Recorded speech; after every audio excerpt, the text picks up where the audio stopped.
Donc, maintenant, je vais essayer de vous présenter un peu ce que c'est que la physique de l'état condensé. Alors, c'est pas très facile parce qu'en fait, il n'y a pas une physique de l'état condensé.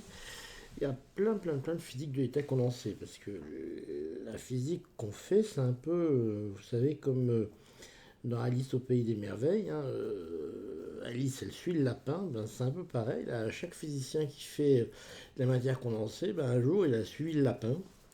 Il l'a suivi dans son terrier, et vous savez, dans le terrier, il y a plein de choses. Et bien, chaque physicien s'est arrêté dans une des choses qu'il y a dans le terrier d'Alice, du lapin, pardon. Et ben, il a construit sa recherche là-dedans. Donc c'est un petit peu ça l'idée. Hein. Retenez cette idée que finalement, la physique de la matière condensée, elle est pas unique, il y a plein de choses.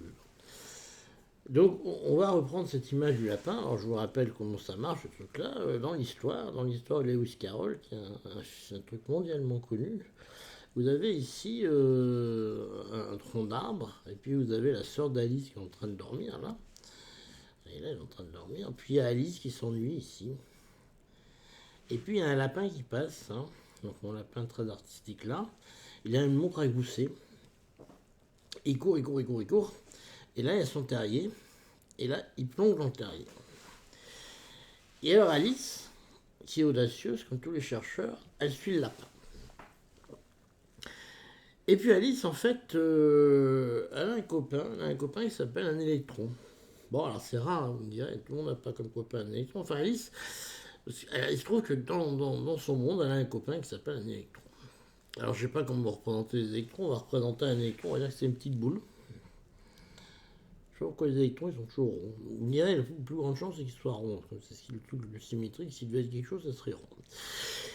Et vous savez qu'il a une charge qui vaut 10 moins 19 coulombs. Et puis, il a une masse qui vaut 10 moins 30. Alors, si je vous pose la question, vous allez tous me répondre ça. J'espère. Euh, et l'électron d'Alice, il fait ça. Hein. Donc, c'est son pote, et puis dans sa poche, de temps en temps. Bon. Voilà. Dans le monde d'Alice, voilà, ça fait ça. Et ploum, elle plonge dans le terrier. Dans le terrier, il se passe des tas de choses. Hein. Vous savez qu'en fait, il y a des mondes très spéciaux qui arrivent. Alors, il y a le monde du... je ne sais plus dans l'ordre. Il y a un monde où il y a des... Il y a des... il y a des... Il y a des endroits où il y a des joueurs d'échecs, il y a des endroits où il y a des... merde, quoi. Enfin, il y a des tas de choses dans le monde d'Alice. Et... elle explore en fait ces mondes les uns après les autres. Donc nous on va faire un peu pareil. Hein. Ici vous avez, je sais pas quoi là, vous avez ici une frontière, poum, et elle va tomber et elle va explorer les mondes les uns après les autres.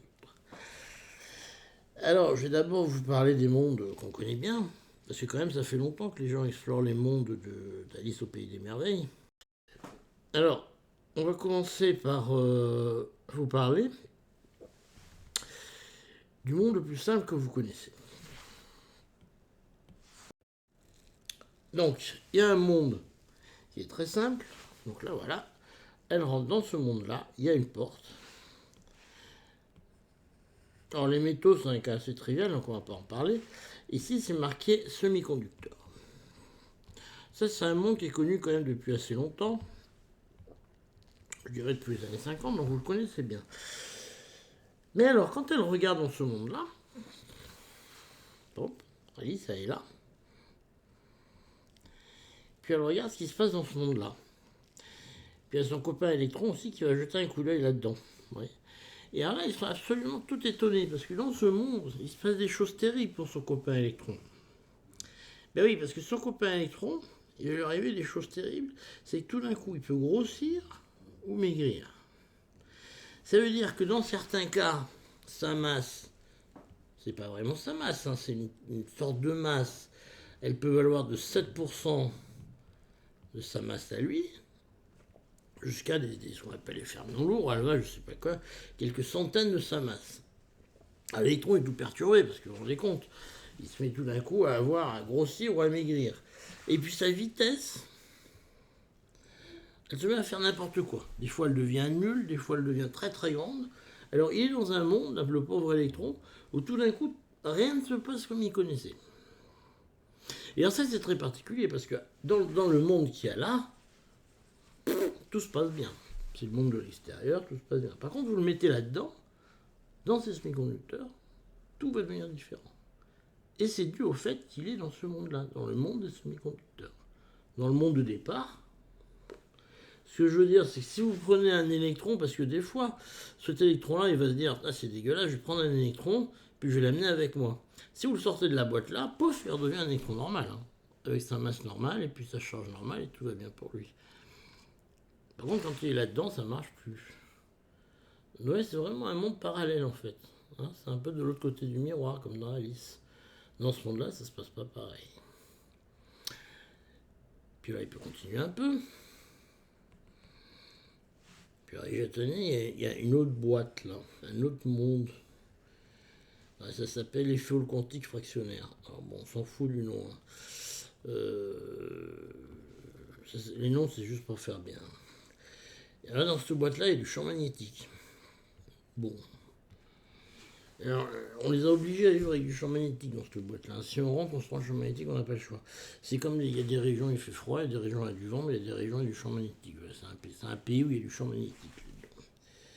Sauf que du coup, dans ce pays-là, les électrons ils sont développés différemment. C'est un peu comme le nanisme insulaire. Vous savez, le nanisme insulaire, c'est un truc qui se développe quand vous avez des animaux qui sont contraints à vivre dans des régions, des îles, pour ça qu'on appelle insulaire, où il y a très peu de ressources. En général, vous développez des espèces qui sont très petites. C'est pour ça qu'il y a des éléphants qui font 1 mètre, enfin, ça existe, ça.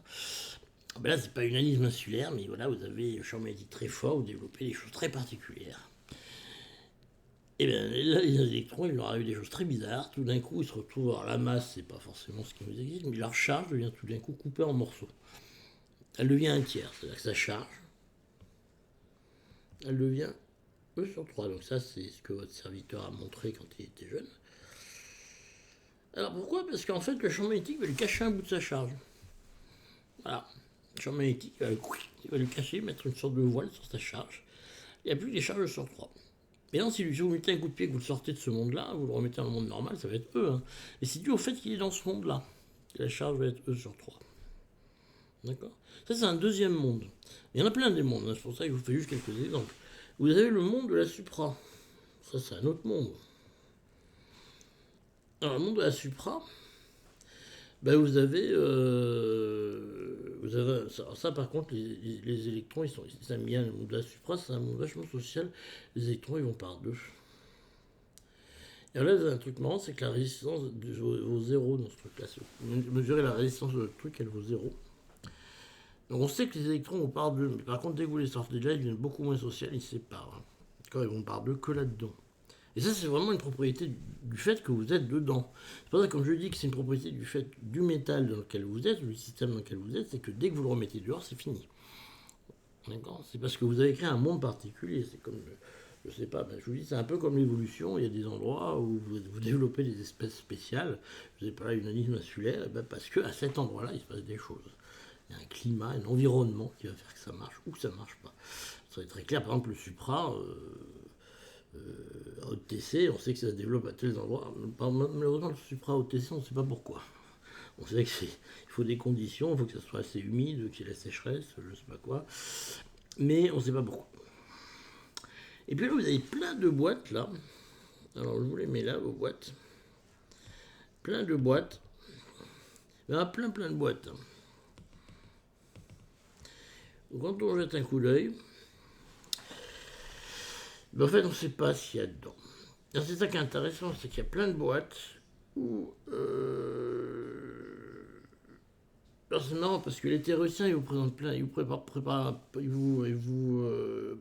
prédisent plein de trucs parce que pour eux, ça ne mange pas de pain, quoi. Je veux dire, ils sont sur la table. Et bon, je dis pas que c'est facile d'être théoricien, mais... Vous savez, pour eux, ça ne mange pas de pain. Ils vous disent, vous avez qu'à prendre un système qui fait 1 km de long, puis ça va marcher, quoi. Puis vous êtes là, vous essayez de faire un truc qui fait un micron, vous êtes déjà fier de vous, mais... Bon, et il y a des boîtes là-dedans, et ils vous disent, si vous arrivez à me trouver une boîte tel qu'il pleut un jour par an et que les autres jours il fait 40 degrés avec une humidité de 30%, vous ferez un fermion de marijuana. Voilà. Alors, je vous passe ce que c'est, parce que les fermions de marijuana, c'est très compliqué, mais ce que je veux dire, c'est que vous avez encore plein de boîtes dans lesquelles vous devriez voir des choses encore plus exotiques. Vos électrons vont se transformer en choses encore plus bizarres. Dans chaque boîte, ce qui est intéressant, c'est que votre électron, il se transforme en quelque chose de plus en plus bizarre, de plus en plus exotique. Et ça, vous ne le voyez que dans la physique du solide, parce que la physique du solide vous crée un environnement géographique, c'est comment on dit géologique, c'est tout, qui permet de créer des charges fractionnaires, des masses différentes, des fermions lourds, des supraconducteurs, et on prévoit que si le climat est comme il faut, eh bien on va créer des tas de choses encore. Malheureusement, ce tas de choses, on n'a pas réussi à le voir. Pourquoi? Parce que soit on n'a pas réussi à créer la boîte avec les bonnes conditions d'humidité, de température, etc.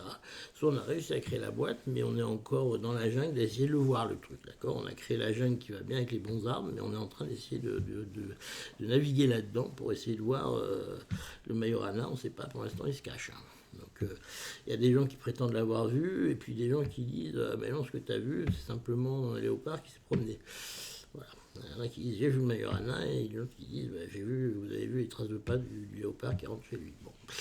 Donc pour l'instant, on n'est pas sûr, mais voilà, c'est ça qui est intéressant, c'est que finalement, vous voyez que simplement dans la matière condensée, c'est une façon.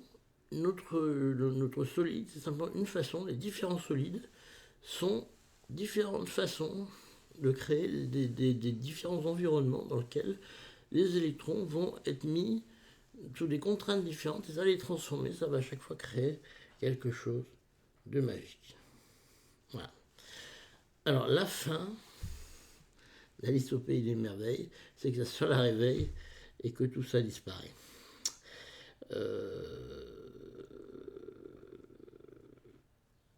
Dans la physique du solide, ce qui est bien, c'est que même quand on se réveille,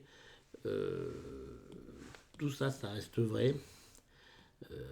Enfin, ça, pour l'instant, ça reste vrai. Ça, pour l'instant, ça reste vrai. Ça reste vrai. Et j'espère qu'il n'y a pas quelqu'un un jour qui va me dire que ça, c'est pas vrai. Alors, pour l'instant, bon, je vous fais pas le topo de tout ce qu'on cherche en matière condensée parce que il y en a vraiment beaucoup, mais je vous invite à venir discuter avec les gens qui font de la matière condensée. Je ne vous ai pas parlé de tout, mais vous avez vraiment des choses très très amusantes qui se passent dès que vous mettez des systèmes un petit peu différents, dès que vous les contraignez un peu. Alors, dans un système ouvert, vous aurez toujours un électron, vous pouvez faire tout ce que vous voulez, ça sera toujours un électron. D'accord. Voilà.